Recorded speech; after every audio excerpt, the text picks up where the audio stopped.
welcome back to my channel Anita Anggraini. Di video kali ini aku mau menjawab pertanyaan kemarin dari teman-teman kita yang nulis di kolom komentar mengenai seputar PMI. Jadi kayak gimana topik yang kita bahas kali ini? Saksikan terus video ini sampai habis. Tentunya jangan lupa untuk dukung terus channel Anita Anggraini agar terus berkembang. Caranya gampang banget, hanya klik tombol subscribe dan jangan lupa di like. Jangan lupa tulis komentar dan share juga ya. Terima kasih ya.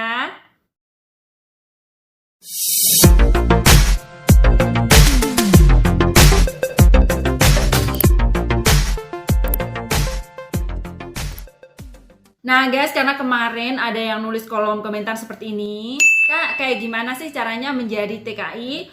Dan juga ada yang bertanya seperti ini ya, mengenai tambah kontrak. Dan masih ada pertanyaan-pertanyaan yang lain, jadi aku gabungin di video ini. Ini dari Kak Apria ya, yang bertanya, Kak, kayak gimana sih caranya menjadi TKI? Oke, kali ini aku mau bagikan tips cara menjadi TKI, dan ini berdasarkan pengalaman aku sendiri. Sebenarnya jadi TKI itu dikatakan gampang, juga enggak banget. Dikatakan sulit, ya sebenarnya kalau kita udah jadi TKI kayak kehidupan sehari-hari gitu loh guys. Nah oke, sekarang aku mau bagikan tips kalau menjadi TKI itu. Yang pertama dari diri kita sendiri, kita itu niat.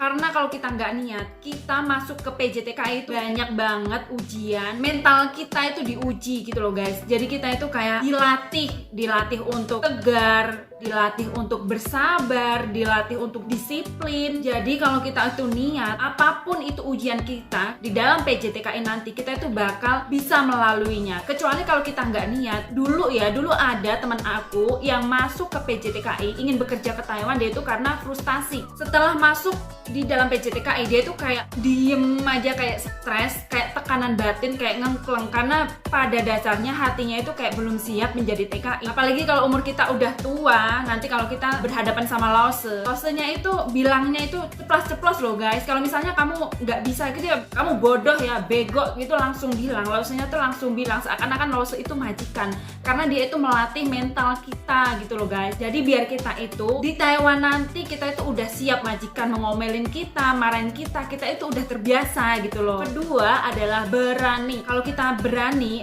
itu macam-macam loh guys. Berani mengambil risiko. Kalian pergi ke Taiwan, ke luar negeri, harus berani jauh dari orang tua, berani jauh dari keluarga. Kalau kalian masih lajang belum menikah, kalian pasti teringat sama orang tua. Jadi kalian tuh harus berani jauh dari orang tua. Biasanya disayang, dimanja, kalau makan disiapin orang tua. Kalau di luar negeri enggak. Luar negeri kita itu sendiri, apapun itu kita lakukan sendiri gitu loh. Berani jauh dari keluarga kita. Jika kita udah berkeluarga, kita tuh berani jauh dari anak dan suami. Ya risikonya kayak gimana? Di sini nanti kita itu bisa berpikir, punya komitmen sendiri gitu loh. Jadi aku sarankan buat teman-teman yang punya keluarga harus berkomitmen dan jaga komitmen. Jadi intinya itu ya. Yang kedua harus berani mengambil risiko, berani menghadapi ujian-ujian di dalam PJTKI, atau menghadapi ujian nanti kalau kita sampai di Taiwan.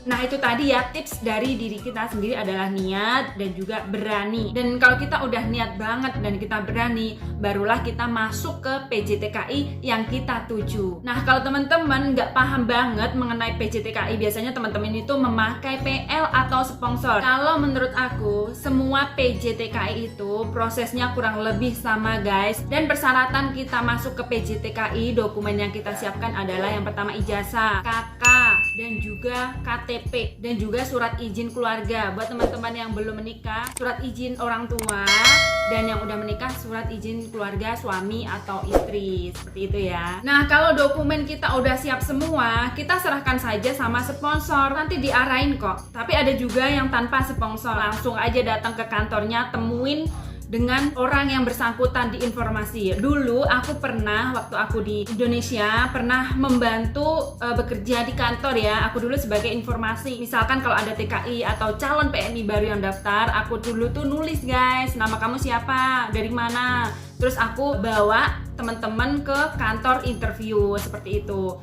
Nah kalau dokumen kita udah lengkap, kita juga didata, tinggi badan, berat badan, alamat, dan segala macam. Kalau udah didata, kita di interview. Nama kamu siapa? Dulu pernah kerja di mana?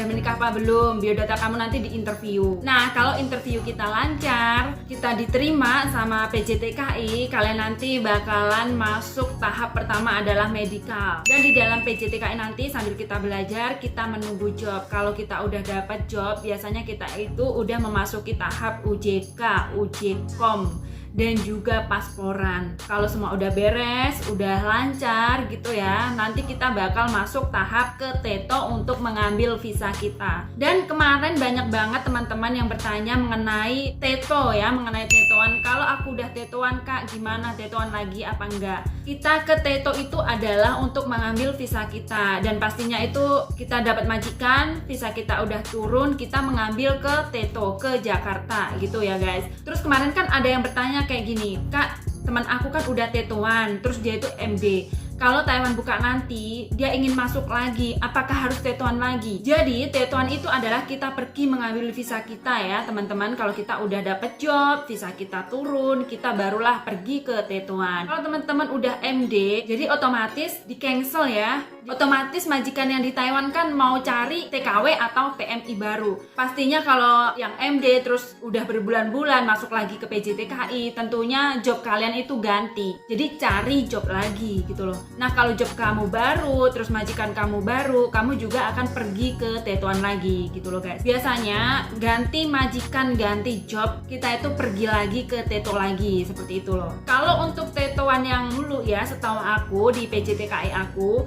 kalau TETOan itu nggak ada istilahnya kopiok-kopiokan guys. Karena begitu majikan yang di Taiwan butuh kita, pasti dia prosesnya cepet banget. Apa yang diperlukan dokumennya segera diselesaikan, dan visa kita turun, kita ngambil visa ke TETO. Jadi kalau kita dikopiok, misalkan dikopiok ya, kemarin kan ada bilang kalau sekarang TETOan dikopiok, kalau majikan kita butuh secepatnya, kita di Indonesia juga proses secepat mungkin gitu ya. Dan kalau nggak ada hambatan, ya udah pergi TETO langsung pergi terbang seperti itu. Jadi nggak ada istilahnya kopiok-kopiokan. Kalau dikopiok-kopiok itu kan nanti majikan butuh kita banget, sedangkan kopiokan kita paling akhir, nunggu lama banget kan, nggak mungkin gitu loh. Jadi kalau di PJTKI aku sih nggak ada istilah kopiok-kopiokan seperti itu. Nah, untuk yang Kak Apri ya, kemarin tanya minta nomor telepon yayasan yang pernah aku tempetin ya. Sebenarnya Kak, semua PJTKI itu hampir sama, hanya yang tidak sama adalah agensinya. Nah, buat Mbak Apria, kalau mau tahu secara detail silahkan inbox di Facebook aku ya, atau di IG. Walaupun aku nggak aktif di Facebook atau di IG, tapi kalau ada teman-teman yang minta saran, bantuan atau kayak gimana, aku bakal respon. Linknya udah ada di deskripsi ya, ada di bawah. Ya guys, kemarin kan ada yang bertanya sama aku mengenai perpanjangan kontrak. Kalau misalkan aku udah finish kontrak 14 tahun dan aku udah nambah 6 bulan, bisa nambah lagi atau tidak? Kemarin aku tanyakan ke beliau, tahu mengenai ini ya. Beliau bilang kalau udah finish kontrak 14 tahun, terus kalian juga udah pernah menambah 6 bulan sebelumnya, tahun ini insya Allah bisa nambah lagi 6 bulan lagi, karena peraturannya baru keluar ya. Jadi insya Allah tahun ini bisa nambah lagi 6 bulan. Dan lagi teman-teman calon PMI banyak banget yang nanya, kira-kira aku bisa terbang lagi ke Taiwan apa enggak?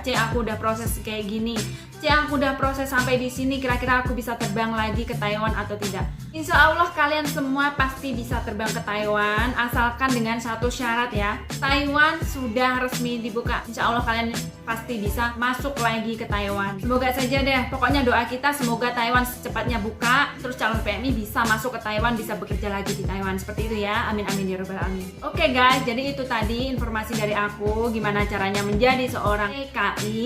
Itu berdasarkan dari pengalaman aku sendiri. Kalau kurang jelas silahkan tulis komen di bawah ya. Kalian bisa bertanya langsung di kolom komentar. Juga aku udah jelasin ya mengenai perpanjangan kontrak. Aku juga udah jelasin mengenai visa, mengenai TETO dan segala macam. Semoga saja informasi di video ini bermanfaat buat teman-teman, dan tentunya terus berdoa dan tetap semangat, optimis kalau Taiwan secepatnya buka. Oke guys, sekian dulu video dari aku, dan terima kasih buat teman-teman yang sudah menyaksikan video ini. Tentunya jangan lupa ya, mohon dukungan dari teman-teman agar aku tuh terus semangat buat video-video terbaru selanjutnya. Caranya gampang banget, hanya klik tombol subscribe dan jangan lupa di like, di komen, dan di share. Oke guys, sekian dulu dan sampai jumpa di video aku selanjutnya. Bye bye.